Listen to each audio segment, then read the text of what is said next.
Je suis le bon berger qui donne sa vie pour ses brebis. Le Seigneur soit avec vous. Et avec votre esprit. Évangile de Jésus-Christ selon saint Luc. Gloire à toi, Seigneur. Jésus, marchant vers Jérusalem, traversait la Samarie et la Galilée. Comme il entrait dans un village, 10 lépreux vinrent à sa rencontre. Ils s'arrêtèrent à distance et lui crièrent: « Jésus, Maître, prends pitié de nous. » En les voyant, Jésus leur dit: « Allez vous montrer aux prêtres. » En cours de route, ils furent purifiés. L'un d'eux, voyant qu'il était guéri, revint sur ses pas, en glorifiant Dieu à pleine voix. Il se jeta la face contre terre aux pieds de Jésus en lui rendant grâce. Or, c'était un Samaritain. Alors Jésus demanda: « Est-ce que tous les 10 n'ont pas été purifiés? Et les 9 autres, où sont-ils? On ne les a pas vus revenir pour rendre gloire à Dieu.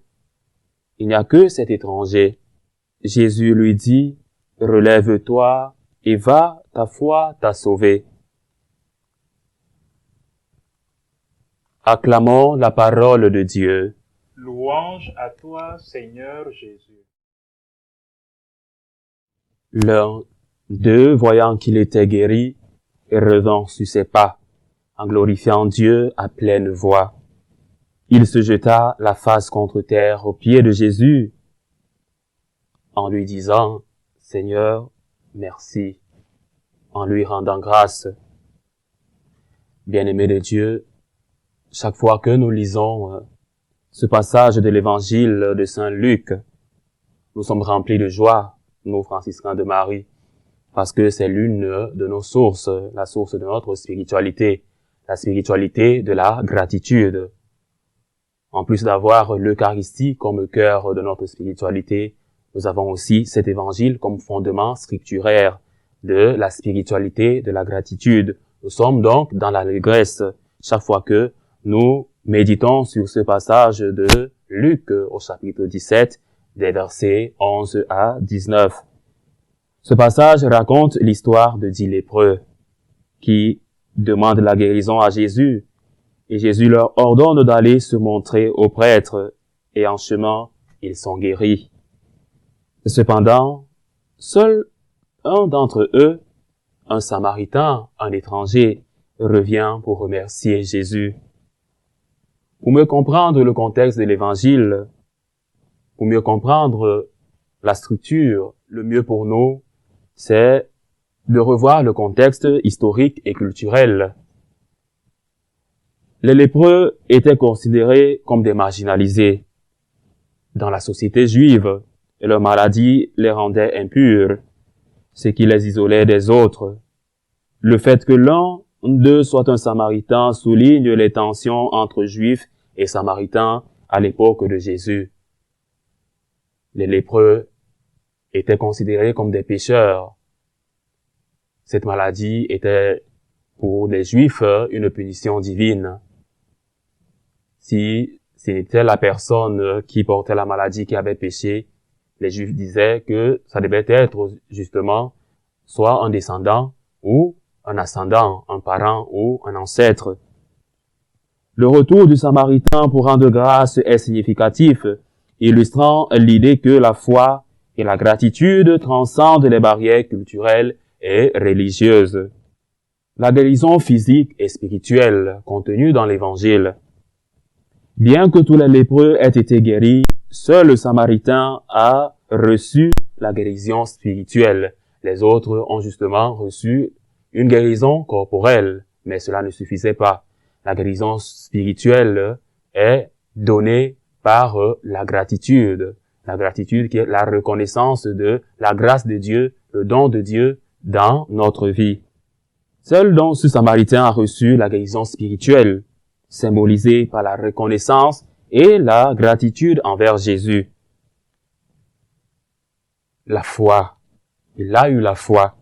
Et Jésus souligne que c'est la foi du Samaritain qui a conduit à sa guérison complète. Et pour nous, il est important de souligner le rôle de la gratitude.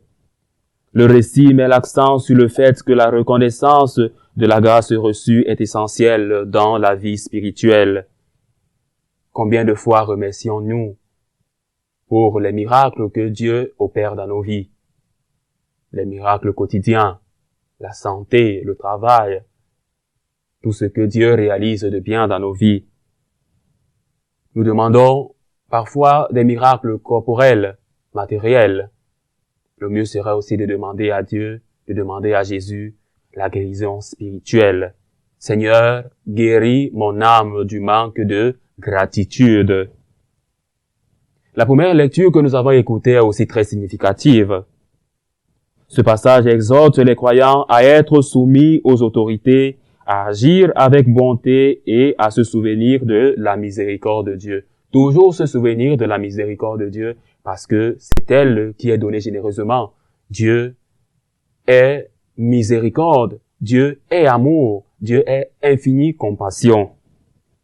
Il souligne que nous avons été sauvés par la grâce et le renouvellement du Saint-Esprit. Dieu nous renouvelle, Dieu nous donne la guérison spirituelle. Dieu ne nous demande qu'une seule chose, que nous soyons reconnaissants, que nous soyons des personnes reconnaissantes, des chrétiens reconnaissants. La gratitude et la soumission. Les deux passages soulignent l'importance de la gratitude envers Dieu pour le salut et la miséricorde. Son salut donné généreusement et sa miséricorde donnée gratuitement. La reconnaissance de la grâce divine nous appelle à vivre en conformité avec les enseignements de la foi. Pour notre identité chrétienne, le Samaritain doit être pour nous un modèle. En revenant pour rendre grâce, il incarne le véritable disciple, celui qui reconnaît la bonté de Dieu et agit en conséquence. Cela résonne avec l'appel de Tite à être des modèles de bonnes œuvres. Être des modèles de bonnes œuvres, c'est-à-dire apprendre à rendre grâce, à dire merci. Merci à Dieu pour tant des merveilles qu'il fait pour nous. Ces merveilles qui sont incommensurables. Combien de choses avons-nous reçues de Dieu? Est-ce que nous lui disons merci pour cela? Ce sont des questions existentielles et essentielles que nous devons nous poser aujourd'hui. Être aujourd'hui comme ce Samaritain qui est retourné sur ses pas pour rendre grâce à Jésus, pour lui dire merci. Et par son merci, il a reçu la guérison spirituelle. Et la Vierge Marie aussi est un modèle de guérison spirituelle, un modèle de gratitude par son Magnificat. Mon âme exalte le Seigneur. Nous devons aussi, chaque fois que nous avons reçu un miracle de Dieu, exalter le Seigneur, lui dire merci. Pour nous, chrétiens de ce monde, pour nous, cet évangile doit être porteur d'espérance.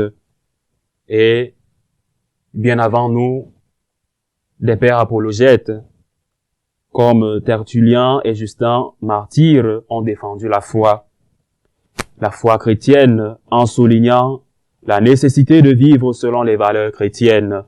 Dans un monde souvent hostile, ils insistaient sur la bonté, la compassion et la gratitude comme des témoignages de la foi. Témoigner de notre foi par gratitude. Nous avons reçu beaucoup de choses de Dieu. Nous devons donc défendre le Christ, défendre l'Église et surtout rendre grâce à Dieu pour tant de merveilles. Certains pères de l'Église aussi ont été porteurs de gratitude. Des figures comme Saint Augustin et Saint Jean Chrysostome ont également évoqué l'importance de la gratitude dans la vie chrétienne. Ils ont enseigné que la reconnaissance de la grâce divine doit se manifester dans notre comportement et nos relations avec les autres. Des autres aussi nous recevons parfois des aides. Elles peuvent être matérielles, elles peuvent être spirituelles. Parfois, nous demandons des prières aux prêtres. Ce sont des aides spirituelles qui nous guérissent spirituellement. Nous devons non seulement aimer aimer par des œuvres, mais surtout aimer en premier. Parce que le Christ lui-même a aimé et il nous a aimés jusqu'à la mort. De la mort à la résurrection. Et il continue de nous aimer. Il continue de nous offrir gratuitement sa miséricorde. L'Église catholique aujourd'hui nous enseigne que la gratitude est une vertu fondamentale. Elle est au cœur de l'Évangile. Elle est le centre de notre foi. Nous disons chaque fois que nous prions la préface, « Il est juste, il est bon, Seigneur, de te rendre grâce. » L'Eucharistie, c'est l'action de grâce. C'est la reconnaissance, c'est le merci, c'est le cœur de notre spiritualité. Le catéchisme de l'Église catholique souligne que le chrétien doit toujours garder un cœur reconnaissant envers Dieu pour son amour, sa miséricorde. Cela traduit par des actes concrets de service, d'amour envers autrui, aimer avec des actes. Et la lettre de Saint Jacques nous le rappelle. Une foi doit être manifestée par des œuvres. Aimer avec des œuvres. Aimer avec des œuvres, c'est-à-dire porter un message de gratitude. Nous avons tellement reçu de choses qu'il nous revient de manifester notre gratitude, de donner à Dieu le peu de ce que nous avons reçu, lui remettre simplement par notre gratitude, notre action de grâce. Merci pour les œuvres que tu réalises dans ma vie. Merci pour le miracle du travail. Merci pour le miracle de l'enfantement. Merci pour le miracle de la famille que j'ai. Merci pour l'époux, pour l'épouse, pour les enfants que j'ai.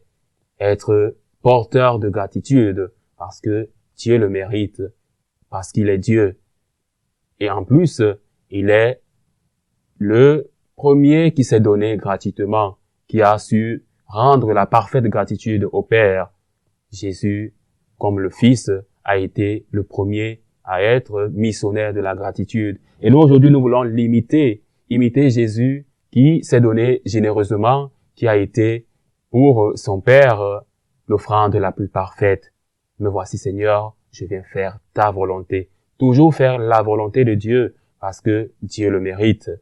Et quand parfois nous manquons de rendre grâce, il nous convient de revenir sur nos pas comme le Samaritain de l'Évangile. Revenir sur ses pas pour dire merci. Merci Seigneur pour ce don que tu m'as donné. J'ai prié pour telle chose et je l'ai reçu. Merci Seigneur. En conclusion, l'Évangile que nous avons écouté pour nous franciscains de Marie est l'un des meilleurs évangiles que nous puissions écouter parce que, comme je l'ai dit au début de mon propos, c'est l'une des sources de notre spiritualité, la spiritualité de la gratitude de l'étranger guéri. C'est tellement porteur d'essence, tellement porteur de spiritualité, à savoir que un étranger parmi tant d'autres, parmi ceux qui ont été guéris, parmi les prêtres et autres, seul un étranger est revenu sur ses pas pour dire merci à Jésus. Nous devons donc être des porteurs d'espérance, non seulement des porteurs d'espérance, mais des porteurs de reconnaissance, d'action de grâce et de gratitude. Nous allons donc demander à Dieu cette grâce aujourd'hui. Chaque fois que nous avons manqué de lui manifester notre gratitude, nous voulons aujourd'hui lui demander cette grâce de savoir lui dire merci. Merci à Dieu pour tant de choses que nous avons reçues dans la vie, aujourd'hui et à jamais. Loué soit Jésus-Christ.